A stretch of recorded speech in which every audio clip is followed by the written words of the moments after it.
Hello and welcome to another insightful episode of PartnerUp. Today we're diving into a topic that's at the heart of every thriving organization: workplace culture and strategic alliances. In today's fast paced business world, having the right culture isn't just a bonus, it's a necessity for long term success.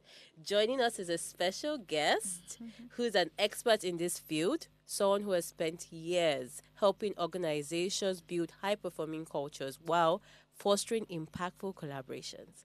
I'm Amanda Etuk, your host for today, and we're excited to explore how workplace culture can influence strategic partnerships and business success. So, I'm really excited to have my guest here. I'm going to introduce her right after the break.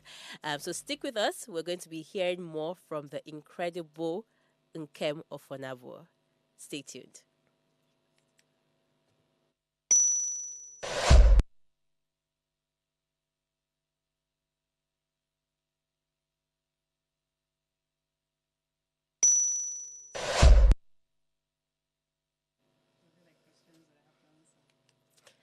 So, welcome back, everyone.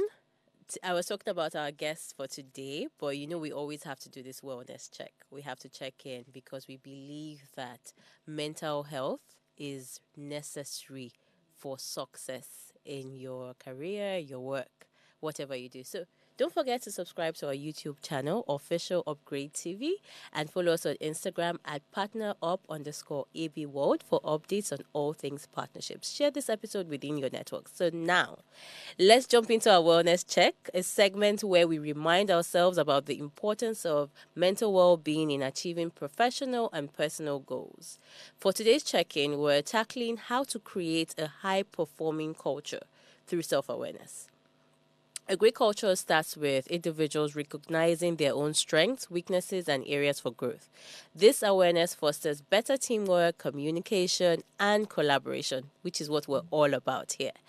So, Nkem, as someone who is deeply passionate about workplace culture, what's your perspective on the role of self awareness in building strong teams and partnerships? Thank you very much. Thank you for having me. So I will say wellness, right? And it's something that I know I'm very passionate about because I believe that a high performing workplace culture includes an employee or a workplace where employee bring their whole self to the workplace. And when you talk about wholeness, it means that across the critical areas of their lives that they feel a sense of well-being. They are healthy. It might not be 100%, but there's that intentionality in investing in the critical areas of their lives, including work, so that they can thrive both at work and outside of the workplace. So, this is just a bit of what we discussed where you wish you could bring your whole self to work. Sometimes that's not possible. But self awareness isn't a sign of weakness. It's just knowing what to put forward per time, and that's really great for self, personal Exactly. growth, and organizational growth. So Exactly. when we recognize our limits and then we lean on others for support, we create an environment that fosters trust and, of course, productivity. That's really what's important. So I want to ask another question. Okay. As a chief people officer at the Work Life Organization, how do you encourage your team to prioritize their mental health while achieving their goals? Awesome. So, when it comes to well being, I would say it's first a personal priority before the organizational priority, right? So, as an individual, the most important thing is for you to find out what is important to you, right? When you find out the things that are important to you, that's when you become very intentional about it. Secondly, when you come to the corporate well being space, so when you understand that employees are the most critical asset, you see how you're prioritizing. You've done it as an individual. Then coming to the corporate space, you have to find out what is very important to you as an organization and your employees. They are the critical assets. So what do you do? What are the things that are important to them? So you have to create what I call a wellness framework. And that wellness framework will include their physical health, will include their social health, will include their mental health, and even their financial well-being, right? So you begin to come up with wellness initiatives that will help you create a psychologically safe workplace. And what are those things that you can begin to do? So let's talk about the physical health, right? Physical health talks about, oh, what do I eat? My nutrition. So how do you, so things like doing some webinars to talk about nutrition, how they can prioritize what they eat, right? So make it a habit. Then secondly, talking about physical health, the ergonomics in the workplace, the sitting position. We took about 5 minutes trying to ensure that I'm comfortable, because if I'm not comfortable, I might not be able to concentrate. I'll be distracted. So simple things like your ergonomics, how is your sitting position, how is their workstations and all of that, ensure that they are safe. And other things, the physical elements of the workplace, right? Even your lighting, all those things matters. How you're building your facility, how safe they are. So that's the physical aspect. And I think one of the things about the physical aspect that I didn't even talk about is their health also. Checkups. It's not enough to just sign them up to a HMO, Yeah. right? But ensure that it's there. Some organizations go as further as, signing them up for gym subscriptions, some wellness subscription where they can even do yoga and the likes of it. So those things are there.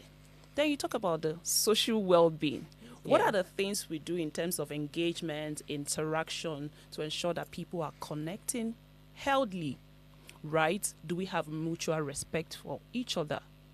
Even as line manager, how much do I engage my employees to even understand them beyond the work? Because when you understand people, it's easy for you to connect with them.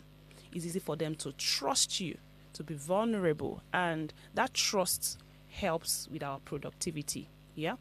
So that's the social aspect. Financial aspect. Are they being paid well? How competitive, how fair, how equitable is their salary, right? Because if you don't pay them well, let me tell you, even with 20,000, your employee can leave you to another organization. So you have to find out what are your competitors doing and how can you stay on top of competition so that you can retain your top talent. And it's not just also paying them well. Do you help them to plan their financial life? So what are some of the financial planning initiatives that you put in place to ensure that they are saving well, investing well, and also creating wealth for themselves? And the last one, which is the psychological well-being. So mental, so this is where you now begin to do things around employee assistance programs, partner with mental health experts, counselors, so that when they have need outside of work, non-related challenges, they have a resource that they can go to talk to, get help, right? Because a lot of times, let me tell you, things that happen outside of work are really the things that impact our workplace and our productivity. So you have to create a resource where they can easily open up, share, and get the necessary I professional love help. the examples that you shared because they're so simple, but yet they're so vital. You mentioned ergonomics today, because I was getting scared when you were mentioning things that might affect the bottom line. I'm saying, oh, most people are going to talk about a cash crunch and how they can afford certain things. But a lot of the tips that you've shared with us today are very simple. Yeah. Make sure that your office is even conducive for people to work. Make sure that things as simple as how people sit, how people come to the workplace, True. paying people on time, just a planning lot of the things. a lot of the ailments that we people, because it's a sedentary lifestyle. Yeah. You come to work, you are seated for about 13 hours and all of that, and then you go back home, you are struggling with waist pain, chest pain. It's about how you sit. Yeah. I find out that when I'm walking and I'm like this for a long time, my chest starts paining me. So you even have to teach them how to sit properly. There was an organization I worked with. I created what I call Wellness Wednesday. So every Wednesday, we are sharing wellness tips. And it's not just sharing it. Sometimes we'll carve out like 1 minute. Everybody stand up, exercise, do this, move your body. It's as simple as that. You don't have to spend a lot of money to do those things. Thank you for sharing, Nkem, because this is very practical, and then this doesn't even have to do with cost. We'll be back shortly to dive into today's discussion on workplace culture and strategic alliances. Stay tuned. Thank you.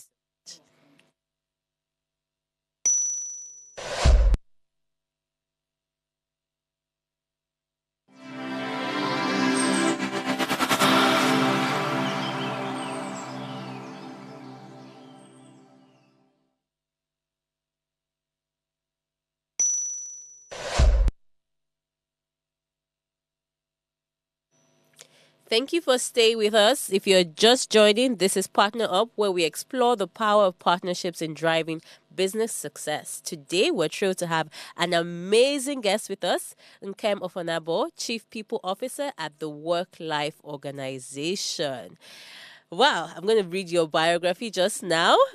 She has done a lot in this space. She's an author of and a workplace culture strategist, certified leadership and career coach. Very, very, very sound. An advocate for work life harmony. I like the words that you've used work life harmony, not even balance. Host of the Work Life Conversations podcast. And can we look forward to being on that show too? Welcome to Partner Up. We're so excited to have you here. Thank you so much for the great tips that you've already shared with us. I can't wait for us to dive into today's conversation. Thank you. Thank you so much. And we're looking forward to learning from your expertise. So we're going to get started very soon. Bring it on. And this is a very important conversation because where you work, how you work affects a lot of things around you. You've mentioned some very simple things. So let's even start with the basics. Workplace culture has become a buzzword. But in today's challenging economic climate, is it truly a driver of business success or is it just a nice to have? Wow, interesting question. Workplace culture can never be a buzzword. And I said it can never be a buzzword because what exactly is culture? Culture is the way we do things. And truth is, whether you are intentional about building a strong, healthy workplace culture or you are not, a culture is being in existence. So if you're not intentional, people will come with, because we're all coming from different places, our homes, our background. People, your organization will be chaotic. Yeah. Do you understand? So, but if you are intentional about building a workplace culture, then you have to build a healthy one. And workplace culture, I would say it directly impacts our business performance and outcomes. So it's important that we are intentional about it because when people know that there are principles and rules that guide their behavior, you will see that we will all move together in one focus to and be committed to a mission. So it will be easy for the organization to achieve their goals because we have a shared vision, we have a focus, and our behaviors are in alignment to achieve those goals. So workplace culture can never be a buzzword. Okay, so there was something you said earlier when we are just discussing about wellness, about how people would leave jobs for maybe just a little addition to their salaries, as little as 20,000, and people are leaving their organization. So what would you say are the key elements for high-performing workplace culture? Like, what are the things that employers can do? So this show is about partnerships. We're speaking to a lot of sales and business development personnel, but now we're also speaking to their employers. So what are those things that you can do to create a high-performing workplace culture? Awesome. So like I said earlier in the other question you asked me, workplace culture is an imperative in an organization, and every organization needs to be intentional about it. Partnership could be internal partnership because you are partnering with your employees to drive the goal of the organization. It could be external, your customers, and other stakeholders, right? So what are the elements of a high-performing workplace culture? So the first thing is a shared vision. If we all understand what we want to achieve, everyone believes in that vision, and there's a shared sense of purpose, then we'll move together. So the first thing is a shared vision. And then the second thing I always say is empowering leadership, because leaders drive the culture of the organization. Forget it. It's not the people. Whatever culture that is existent is an organization is as a result of the behaviors that leaders exhibit or embody. So if we have empowering leadership, so these are leaders that embody the core values of that organization. Whatever it is that you set as the core values, your guiding principles, we must have leaders that exhibit those behavior and carry everyone around. Because what is the sense of leadership? You want to develop other leaders. So whatever behavior, if you are a toxic leader, then expect that people will also be toxic. And at Yeah. the end of the day, the organization will be toxic. So thirdly, there has to be accountability. So we are all accountable for driving that vision that we all have. Secondly, we have the leaders that will empower you, but every one of us will have to be accountable. That's why when you are joining an organization, they will give you your job description, you have your KPIs, Yeah. and you go through a performance appraisal. There has to be accountability. You need to deliver. So these are the three critical things. There are others, but these are the three critical elements. You mentioned leadership, so I was going to ask you, like, to what extent leadership will drive this workplace culture. But I think instead, I want to know, how can leaders intentionally create a positive, high-performing culture? So a lot of people bring up their personalities to work. A lot of people, we live in a very fast-paced society. I think Nigeria is trying to be like the Americans when it comes to work, and we find that a lot of people who are, high-flying performers may not really be the best leaders, and that might not be the best workplace culture. So how do you manage that? There are people who are driving for success, very fast moving train. They say, get on this rocket ship. You hear a lot of organizations speak like that. So how do they, go for their goals, go for their targets, and still create a workplace that fosters positivity, where people are excited to come to work? Okay, thank you. It's all in what I've said earlier on, Yeah. right? It starts with a vision. What do we want to achieve as an organization? And when we have identified our core values, we've identified our mission. Mission is what we now do every day to achieve that vision that we all have. And the core values are the guiding principles that guides our behavior, our priorities, and the like. So once we have that first in check, then the second one is that accountability. But it has to start from top down. It's not bottom up, it's top down. So leaders are first of all responsible for driving the expected behavior, right? There are different people that will come into your organization. Like you said, there are the high flyers, there are those that will lag behind, that you need to do extra to bring them up to speed. But most important thing is having the leaders that believe in this one, because when you bring them in there, they have strength. There's a reason why you brought them into the organization. Yeah. You might not have 100%, right? Secondly, how then are you? So when you bring them in, the third thing rather is that you need to make sure that there's clarity of rules, that each employee that joins the organization understands what they are supposed to do. So their roles are clear and they can see how their daily contributions, how it aligns with the corporate goals. So once that clarity is there, fourthly, you need to be able to set your policies in place, how to manage their performance. So are you having conversations with them to say, so you don't have to wait, as a leader, you don't have to wait till during appraisal to now tell, oh, you didn't do well. Daily conversation, feedback to ensure that, if they are going astray, what can you do to bring them up to speed with what they are doing? Interventions. So when you now probably at the end of however your appraisal system or your performance system is, maybe at the end of 3 months or 6 months, you recognize that, these are their strengths, these are their weaknesses. What do you do to close those gaps? So this is where interventions like training, mentorship, coaching will come into place to close those gaps. Yeah.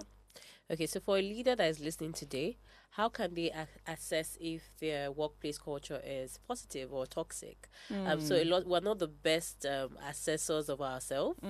So how would a leader listening today say, am I the problem? am I the toxic one? And because it's very difficult, I think the relationship that we have with friends, I'm just speaking for a lot of employers, the relationship that we have with friends is different from the ones that we have with our employees. So the people closest to us may not be the best, will I say, the best to give us feedback. True. So how can leaders check if they are not the ones polluting the well in their organizations? Self-awareness. Taking us back to the same conversation. Self-awareness. As an individual, you have to go through a personal transformation for yourself alone, not because of the people you supervise, but for yourself. Because when you know yourself, Yeah. Socrates always said, know thyself, To thyself be true. and to thyself be true. So when you know yourself, you will even be able to see your blind spots, right? So self-awareness is very important, but it's not just something that comes on you, it's intentionality. For me, I have to go through some form of coaching, some form of personality assessment to understand myself, my personality.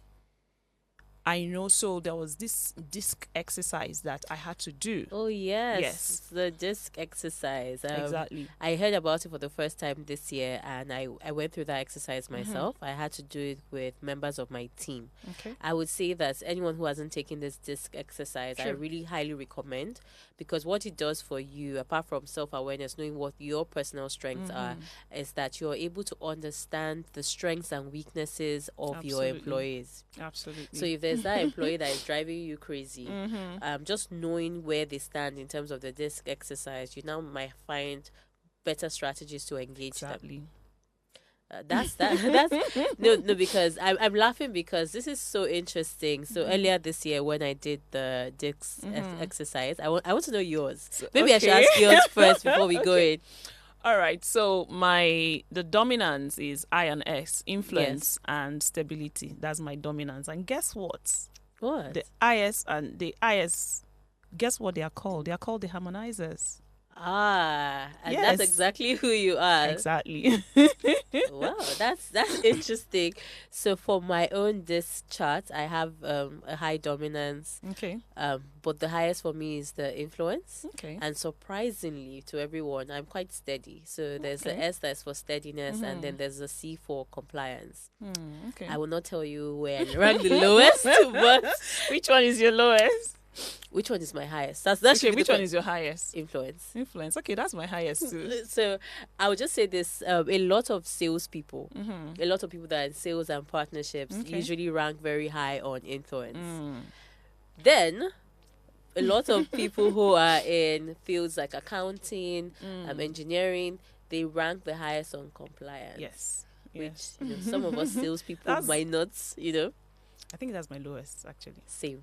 I didn't want to say that, but yeah. So for me, it's more the dominance and then the influence, and I think surprisingly quite steady as well. So you would rank very high on your S as a harmonizer. So just knowing a bit more about this personality test actually really help with the organization, true. knowing how to manage people. True. That's a good one for leaders. So now let's tie this into partnerships. What are the specific ways a strong workplace culture can influence the success of strategic partnerships? Okay, so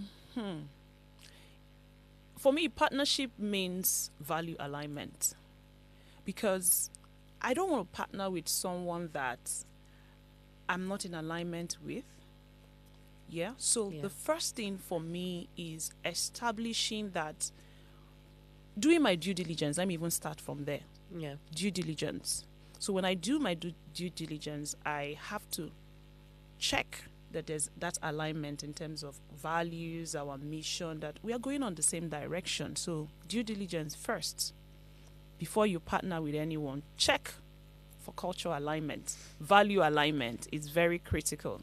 Then also, it's important that you establish some form of ethical guidance. Some people call it corporate governance, to be sure that peradventure conflicts arises, because definitely Yeah. we are not born of the same mother. Even people that I am born Even of the same mother, siblings. we still have Yeah. conflict. Yeah. So when conflict arises, what are the ethical principles and guidelines that both parties are in mutual agreement with in resolving those things? So ensure that your ethical and corporate governance is in check, right? It's also at that point that you have to begin to sign your MOUs, your non-disclosure agreements and all of that. So we all understand our boundaries is very important, so that I don't go do things that I'm not supposed to do Yeah. and then land myself in one litigation or the other. So these things are critical. And then open conversation, transparent. I would even call it transparent conversation or communication has to be there, because these are the things that now build trust, and then people are easily, know what they're expected to do and do it. So these are Yeah, the principles. so I'm going to ask a question that a lot of employers battle with. So, what do you do when you have a high performing salesperson? This person he is meeting all their targets. This person is fantastic. She's a rock star. He's a rock star. Like 80% of your sales come from this person, but they don't get along with the team. They are, in quotes, toxic. How would you handle a situation like that? I like to bring these practical questions here because, we're talking about whether, a toxic culture can ever form a truly successful partnership. But we do know that a lot of high-performing people are not the easiest to work with, if we're being honest. I just want to know, how would you handle that, or how would you even advise employers to deal with that situation? Because I think it's quite rampant. You have people who are go-getters, Yes. but they don't seem to work well with the team. How do you manage that situation? Okay, I will say that toxic partnership can exist, right? Yeah. But it's usually short-lived, right? So if you want your organization to be high-performing and want partnership to be long-lasting, it demands that you build a healthy workplace culture, and one person shouldn't be above the law, right?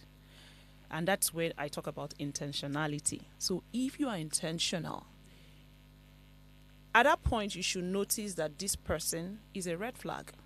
Yes, even though he's meeting the bottom line of the organization, but let me tell you the truth. People join an organization because the pay is good, but they leave you because of character. They leave an organization because of how a manager treats them, because of toxic workplace culture. Yes. So if you are intentional about your workplace culture, you have to nip that in the bud. You have to nip that behavior in the bud. And so this is where mentorship has to come in, right? Because I don't believe that such a person such character will be called through training. Yeah, training might be part of it, but mentorship. So who is that ideal leader you want everyone to model, right? You can partner both of them. So partnership happens even internally. Yes. Partner both of them, let them work together. And of course, so that communication has to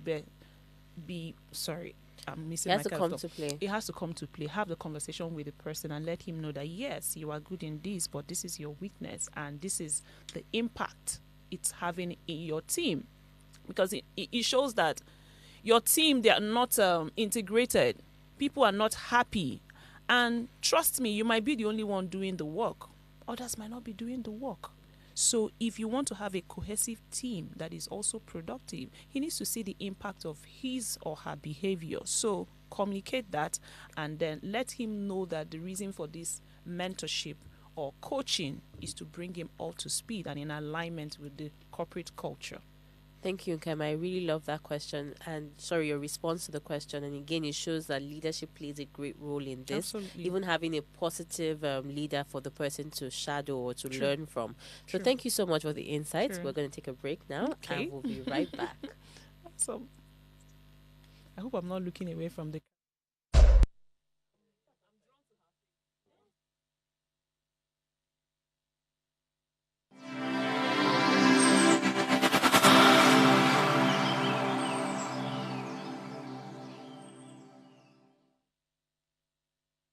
Looking to take your business to the next level through partnerships? Then join us every Thursday at 10 a.m. for PartnerUp. Whether you're an entrepreneur, marketing, sales, or partnership professional, PartnerUp is here to give you the tools you need to succeed. From in-depth interviews with industry experts to real-world case studies of successful partnership strategies that drive innovation and business growth. we dive deep into what it takes to form successful partnerships. Thursdays, 10 a.m. Don't miss PartnerUp.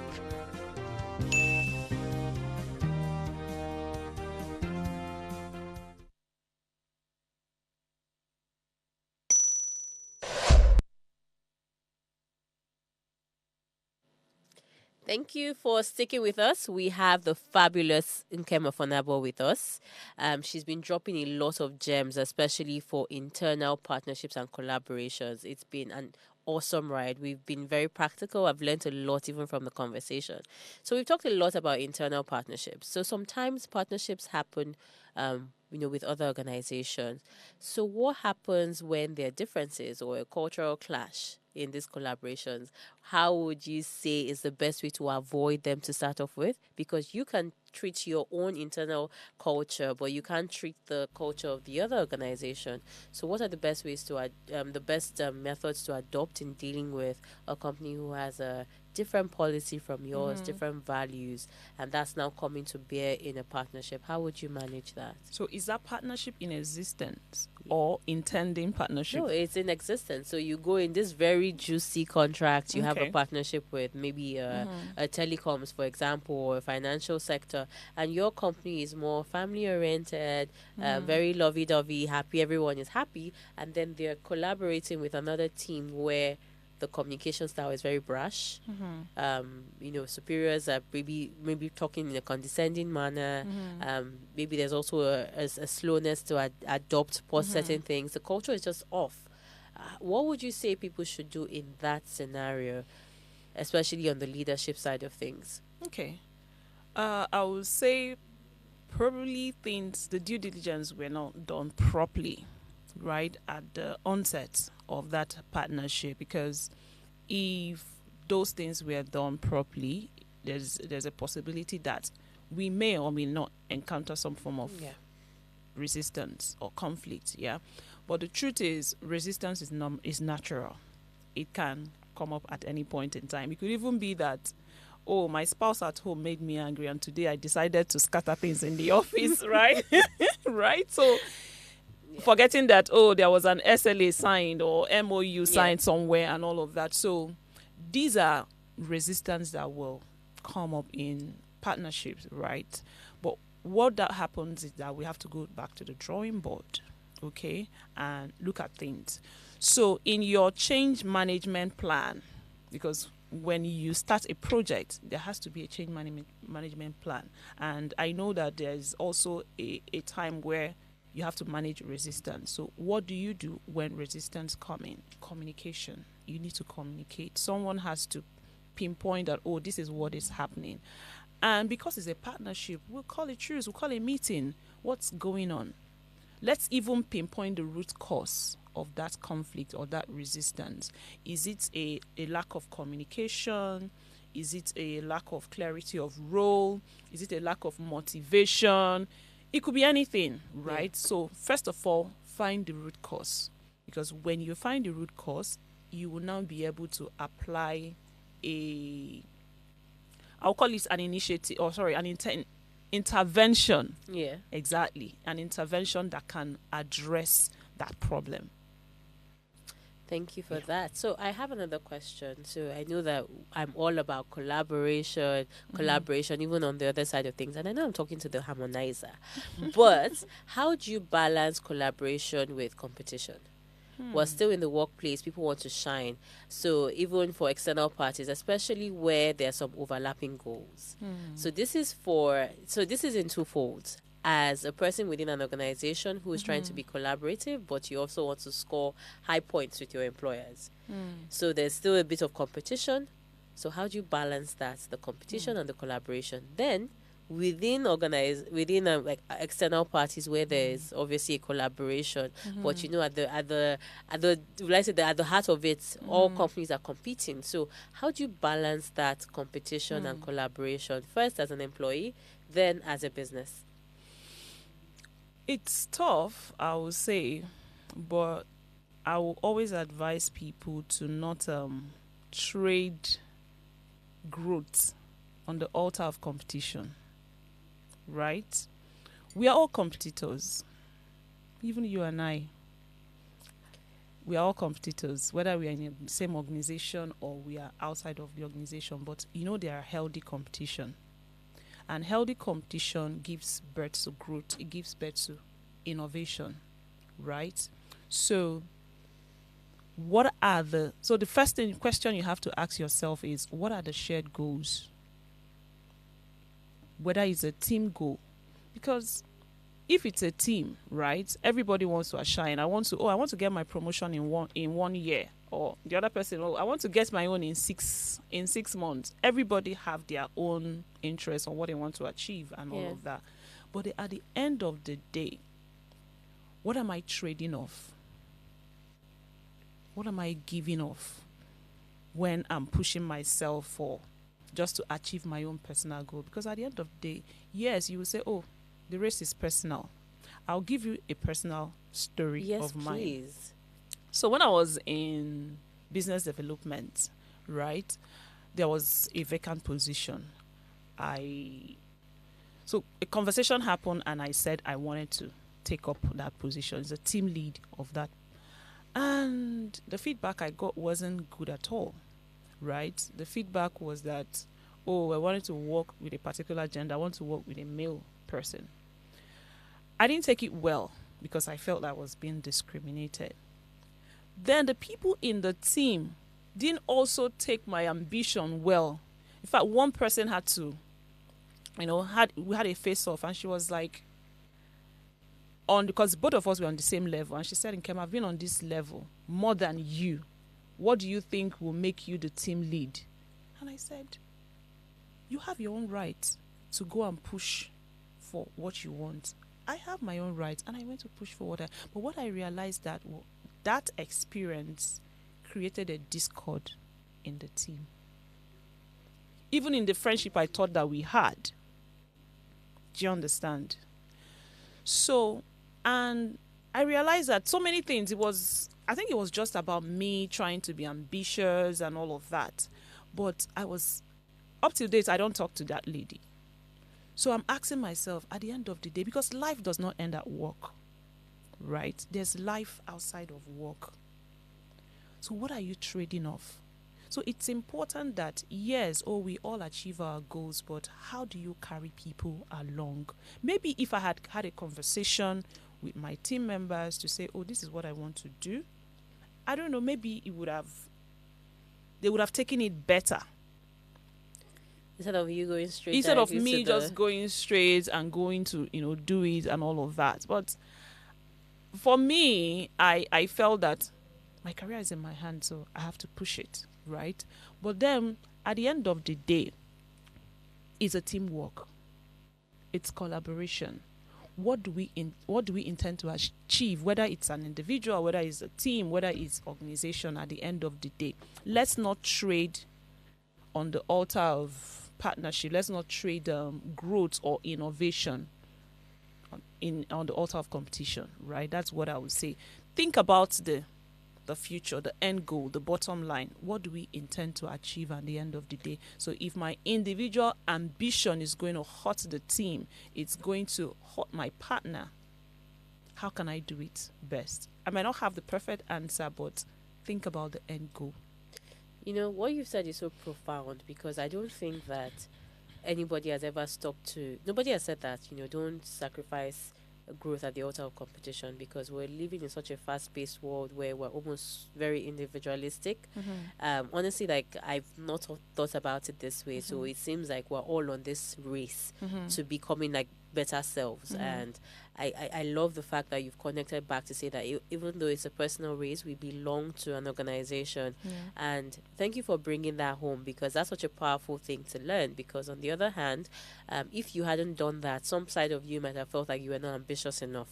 So because especially you were in business development, so it's almost like the trait of a good salesperson is to be, to be out there, top. And what you said is important. You still have to be in a team.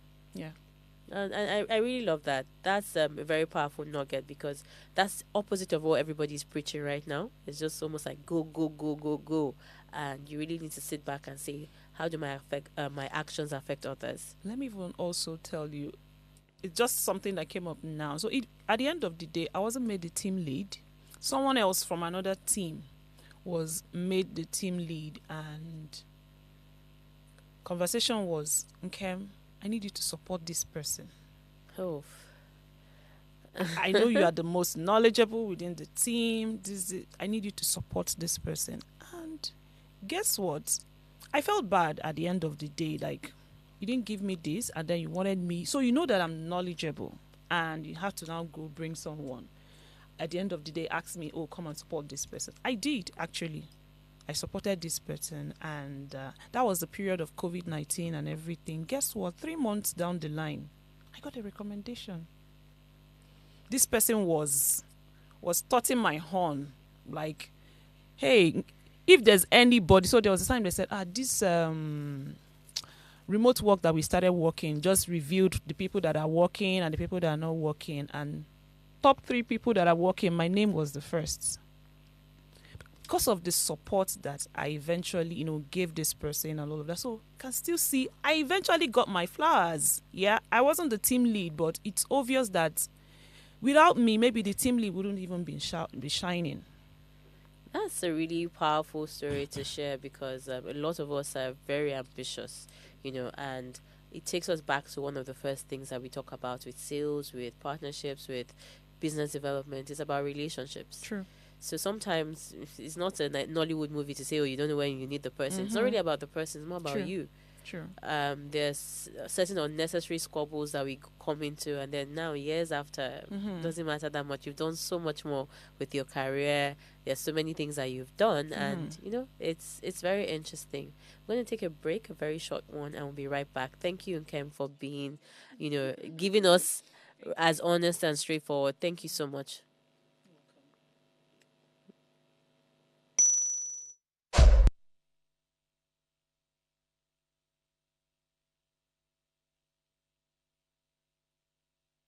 Life is made up of moments, some that lift us, others that break us.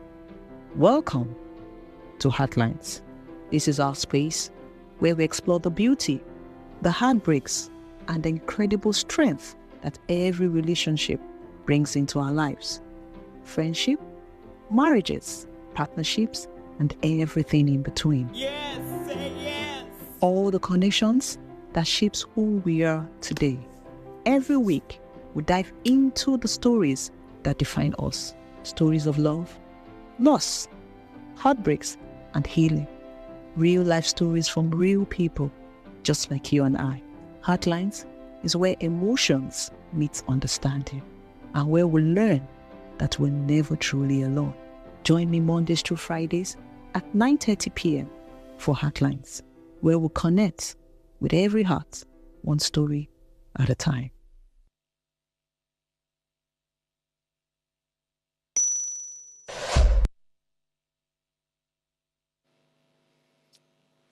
Thank you for sticking with us. On a final note, we know value alignment is a key element for workplace culture. And we've heard about how it has helped you and even in your career. I just want to know more. I know that you're a coach. We haven't said much about it, but how has this value alignment helped you in your coaching partnerships, even with your clients? I want to know the juice about that. We can all point to someone who says, "Oh, this person needs some coaching." But how have you been able to say, "Okay, my values don't align with this customer. I'm not sure that we can work together." And then also, just tell us a bit more about your coaching program. A lot of us, especially when you start to go into senior roles, you need a lot of coaching. I don't think that there's any school that has ever taught how to be a great leader. I'm not sure that, except like you go to a special program for it, but there's no, there's no structure, there's no guide if you're just in your career going up, and then there are a lot of nuances as you go up the ladder. So I just want to hear more about your coaching practice and the people you've worked with. All right, thank you very much for that opportunity. So I am Africa's premier, I always like to say that word, premier work-life harmony coach. And I found myself in that space because of my own personal journey, my own personal experience, which of course I'm not going to share here. But then I realized that my values also play a great role in the kind of clients that I work with. And I'm someone that is very open, vocal about my values. I talk about it. In fact, I have an acronym for it, GIFTS. So G is godliness, I is integrity, T is, F. Yeah, F is family and friends. Then T is tenacity, and of course S is service. So I'm very vocal about it. And I also ensure that I embody that in my everyday life, in my coaching journey, and all of that. And how does that help me connect with my clients?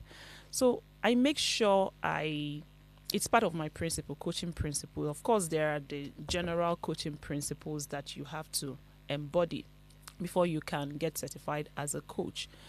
But it helps me to identify my ideal client. So who are my ideal clients, right? Yes. My ideal clients are people that want to achieve a sense of harmony. My ideal clients are people that are very career driven, focused on their career, but then they forget that there are other important areas of their lives. Like I told you, part of my core values, there's family, there's friends. These are important areas of our lives. Godliness speaks to purpose, connecting to something that is deeper than the ordinary. So my ideal clients are those things are important to them, but on the altar of rat race, everyday rat race, they have relegated those things at the back burner. They are focused on their career, but at some point in their life they realize something is missing. Oh, I'm doing so well in my career, but my relationship is struggling. My health is struggling. My finances, I'm struggling in that area. Those important areas of I don't even know myself. In fact, there was a former colleague of mine. We met at an event, and she said, "Nkem, I think I need to come on your coaching." I said, "Why?" She's already an MD of a company. And she said, "I feel life is beyond just work, getting to the next level, getting the bag. I don't think I've connected to my purpose, who I am truly at the center." So these are my ideal clients. One also shared her testimony with me recently. She said, "I've been working in a sales role for 12 years, doing all the best, meeting my target, exceeding my target. But I realized that, one, I don't get the promotion. So I feel like I'm stuck in my career." And it was at the point she realized that she was stuck in her career, she also now realized that something is not going well at home. Her relationship with her spouse, her significant others, and other things beyond the job. So that was how she got in touch with me. So you can see how my values connects me. Personifying work-life harmony. Exactly. So when they begin to struggle to connect to their center, to harmonize. So that was why I was also able to move away from the narrative of balance to harmony, because we always say this life, no balance. Yeah. This life, no balance. So it's really not balanced, because you can't have 50-50. But think about music. Before you hear a sweet melody, someone is singing alto, someone is singing soprano, someone is singing tenor, bass, and all of that. But when you merge them together, when you harmonize them, that's when you get a sweet melody. And that is what life is. How have you identified the important things in your life, the critical areas of your life, and how are you intentional about investing in each and every one of them? I might not have 124 hours to give to my relationship, but even if it's 3 hours I get in a day to call my parents or my siblings or my loved one, my partner, my husband, my wife, how intentional am I how present am I in that moment? So these are my ideal clients, and this is how our value. So the people that come to me embody this value. They want to be present. They want to invest in every area of their life. It's beyond their career. Career is also part of it, because they want to thrive in their career. I have clients that want to tell me, "Nkem, I want to achieve this in my career," and we set goals, and they achieve those goals even before the timelines that we give ourselves. What I like that you mentioned, even about your clients, is that they're already successful, and then the idea of success is fulfillment. Absolutely. So success is not about getting all the accolades, but being even fulfilled. Exactly. You've met all your targets, you've done all the things that you're supposed to do, but then there is a lack of fulfillment. True. And then it would be great for someone to speak to a person like you before making any drastic life decisions. True. And I really like that you've shared that, because a lot of people that listen, they feel like, I'm already a high flyer in my career. I don't think I need anything much in terms of coaching. But coaching is for that harmony, because there's never a time, I think, in life where it just stops. Okay, you finally got into the pinnacle. It's almost like there's no pinnacle. There's no It's a journey. pinnacle. It's a True. journey. Like, you keep striving every day. So True. it's just having that harmony, like you said, and that balance. So this leads me to another question. What is, or just share Okay. one of your proudest coaching moments? Lots of them. Oh, please. We do still have some time, so I would love to hear about it. Lots of them, but when you say proudest, I will. Of course, there's no mentioning of names, but there's a client of mine. In fact, she started by reading my book. Okay, the story is that I used to work with her husband in my former organization, and her husband bought my book. So when I printed the first batch of my book, I didn't put contact details and everything. So the husband bought the book. Of course, she read the book and was like, no, I need to speak to this person. I need to speak to the author of this book. So her husband called me. Oh, my wife wants to have your number. Can I? I said, of course, give her. And so she called me and conversation started. Nkem, I don't know what you did to this book, but you kind of exposed me in this book, and I need to work with you. You need to coach me. So is this the Harmonized Life? Yes. So, because we're wrapping up in 2 minutes, Okay. you can find Nkem on LinkedIn. Nkem Offonabo. She has over 100,000 followers. I think we'll have to have her again to just talk about personal branding in whatever career you're up to, especially for us with sales and partnerships. But you need to get Nkem's book. You need to read it, and you can connect with her on LinkedIn. She is a treasure trove of things that we're learning, like just talking to her even casually, lots of learning moments. Thank you for one of the most profound things you said today. Don't sacrifice growth on the altar of competition. You have a lot that makes your life go round. There's family, there's friends, there are even your personal aspirations and your relationships with the higher being. So I hope that you find some time to connect with Nkem and also find out what makes your life more harmonious. Thank you so much for joining us today. Thank you. Are we done? I was able to finish my story. My